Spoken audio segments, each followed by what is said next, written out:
What's up mga chong? This is again Marvino Vlogs. Yeah.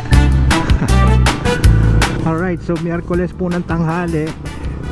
Today, ang ganap na oras ay 11:31 ng umaga, 29 minutes before 12 ng tanghali. Yun pala ang tamang oras para sabihin. Alright, so Miyerkules 11:30. Asan ako? Palabas ng Marikina. So expect ko ngayon ay traffic no. So ngayon susubukan ko naman si Abenis. Subukan ko naman ang Abenis natin na ano. Susubukan ko naman si Abenis sa mga traffic situation, yung maneuvering niya. So ang content ko ngayon ay gaano ba kadali o paano i-maneuver si Suzuki Abenis sa mga traffic situation. So ngayon bandang C5 to, malamang traffic, so magsisingit-singit ako sa mga sasakyan. Lane filtering ba? Walang magagawa eh. Kapag pumila tayo, abutin ako ng siyam-siyam sa kalsada. So gusto ko lang masubukan kung gaano ka-effective si Suzuki Abenis pagdating sa mga traffic situation. Sa gas consumption, proven ko na eh, napakatipid. So ngayon sa mga traffic situation naman, sa mga singitan, gaano siya ka dali i-maneuver, gaano ka easy i-handle ang Suzuki Abenis. Update ko kayo mamaya pag nandun na ako sa may bandang matraffic na, no? Sa may Libis to, malamang Libis C5. So update ko kayo para masubukan natin ang maneuvering ni Suzuki Abenis. Stay put mga chong, babalikan ko kayo. GoPro, stop recording. A few inches later.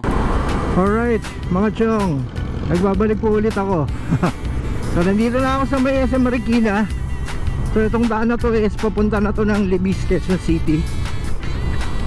Duktungan to ng Marikina at Quezon City eh. So banda doon, ayan sa taas, so traffic na papuntang Katipunan, Quezon City. So ito naman papuntang Libis, Quezon City, C5. Yan ang ito yung other What?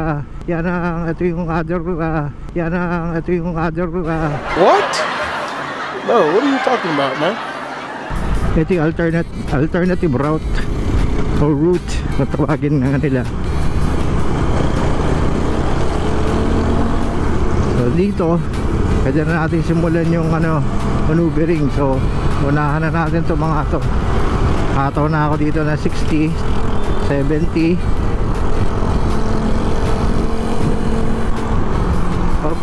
Hinay muna. Alright, so ito yung sinasabi ko, pag ganito masisikip ang daan.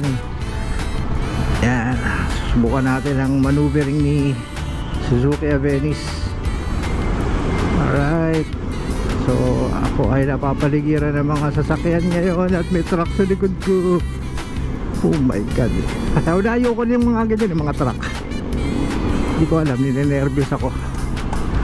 So ito na, tumungtong na tayo ng Libis, Quezon City. So far maluwag-luwag naman ang daanan, ganda-ganda pa rin, pero merong konting pagtitipon ang ating mga kakotsihan. Sisingit-singit tayo. Ayan, Suzuki Abenis 125 po ang ating gamit na service ngayon. Bago tayo magsisingit, kailangan sure. So ang side mirror, huwag kakalimutan check-in palagi. At ang distansya natin syempre. Napakadali talagang i-maneuver nitong na to, Suzuki Abenis eh. Yung pag kailangan mong bumuelta or kailangan mong magmaniobra, kailangan mong sumingit, napapansin ko napakadali kontrolin ng manibela niya. Yun nga lang, kailangan tansyahin nyo yung side mirror nyo, no? Kasi ito nakakailang dito eh. Lalo na nung unang gamit ko nito, naiilang talaga ako sa lapad. Pagkakabuka ba ng side mirror, kasi nga nasanay ako dun sa Rusigama na ano, yung side mirror niya tinitiklop ko na pagkasingitan. So natitiklop kasi yun kaya pag sumingit ako okay lang. Uy, butas, buti na lang nakita ko, hindi tayo na Jolen. May coaching BMW yung itim dito oh. Ay nako, alam ko bike lane to, pero ba't pasalubong ka? Ay init, grabe, naka-jacket pa ako. Tanghaling tapat nga pala ang alis ko. Sanay ako pagka umaga kasi malamig pa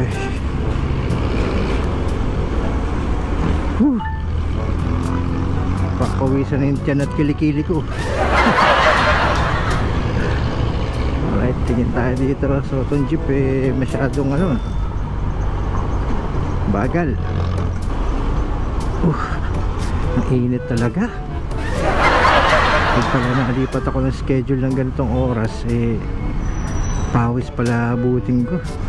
Kailangan mag jersey na lang ako, yung long sleeve, kaysa naman naka jacket para ganito. Nung una kasi forma ito is forma. Ang sabi ko lang talaga dito sa Venice is bukod sa sulit sa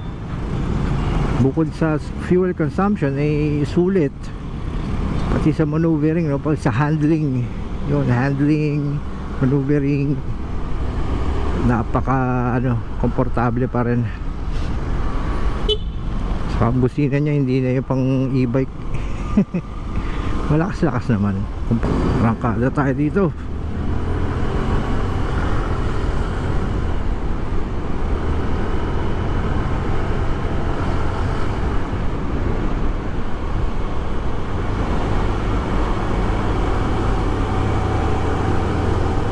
Yun, pasok agad. Uy,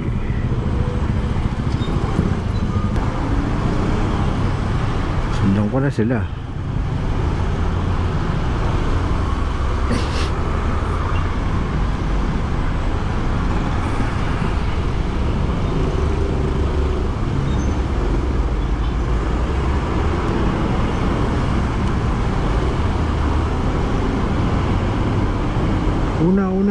Una. Dito rin mga kaliwa, baka tamaan ako nitong pula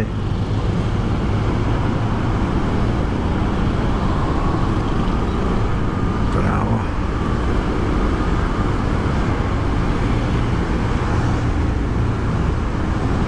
Pasok kaya to? Negats pare, negats mga tiyong negative.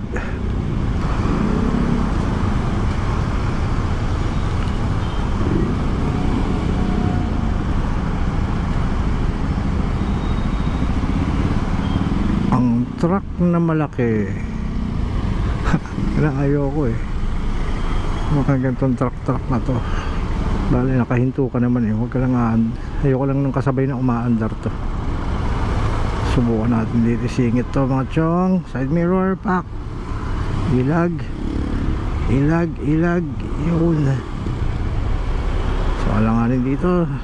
Tignan nyo naman gaano kadali na imamaniover yung mga manibela nito dito sa singitan, diba?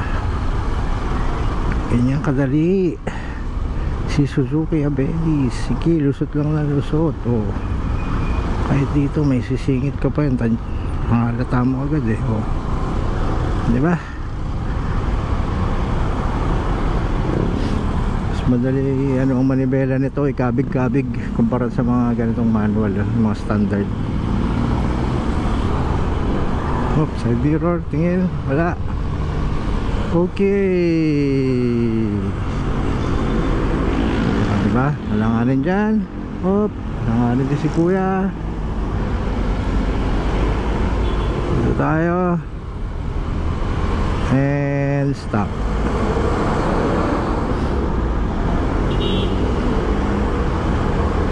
GoPro, stop recording. GoPro, stop recording.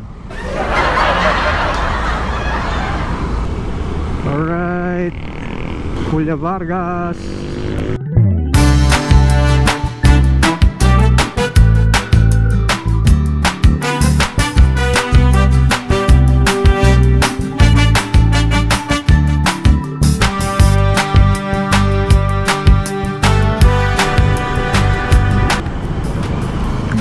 papasok to. Tingnan natin. Alanganin.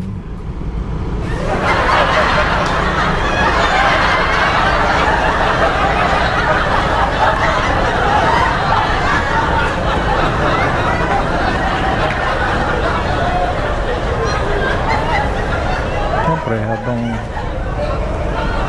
traffic, maglinis-linis muna tayo ng mga panel natin.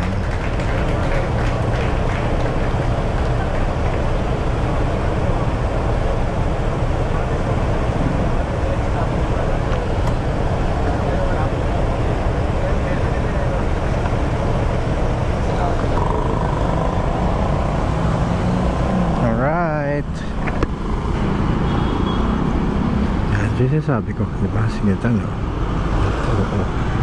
Maniobra ko yan. Uy, gilidan mo ako. Nasa gilid na nga ako. Bihira ka. Anong balak mo, ha?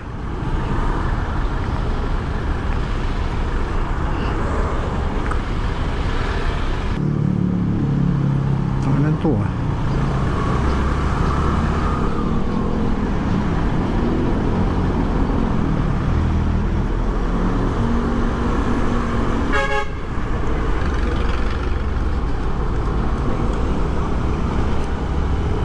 Uy, Lexus. Diba? Oh. Pakasarap yung maniobra. Pipinahan mo yung mga kotse na ganyan. Napakaswabe nito. Hey. Ayoko na dyan. Pwede naman dito eh.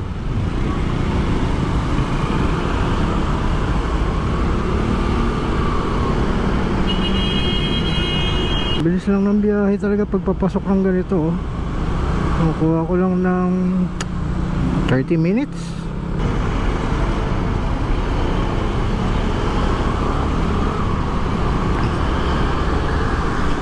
Pag umaga kasi napaka-traffic eh. Alright mga chong, yun lang po ang gusto ko i-share para sa mga Suzuki Avenis users at mga nagbabalak na mag-purchase o kumuha din ng Suzuki Avenis. So panoorin nyo lang po itong mga video ko. So panoorin nyo lang po yung mga video ko, no, para makapulot po kayo ng idea. Pulutin nyo na lang ng pulutin. Para magkaroon kayo ng idea kung anong mga aasahan nyo dito sa Suzuki Avenis 125. So yun lang po mga chong. Sana po nakatulong ng kahit papaano ang aking video. Maraming salamat sa panonood, and thank you nga pala sa mga subscribers.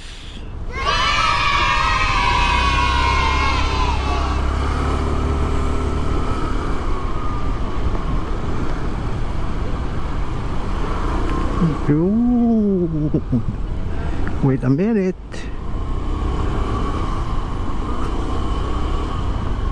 Alright, so hanggang dito na lang po mga chong. Thank you. Oh my God, punuan na.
First time paparada dito ulit.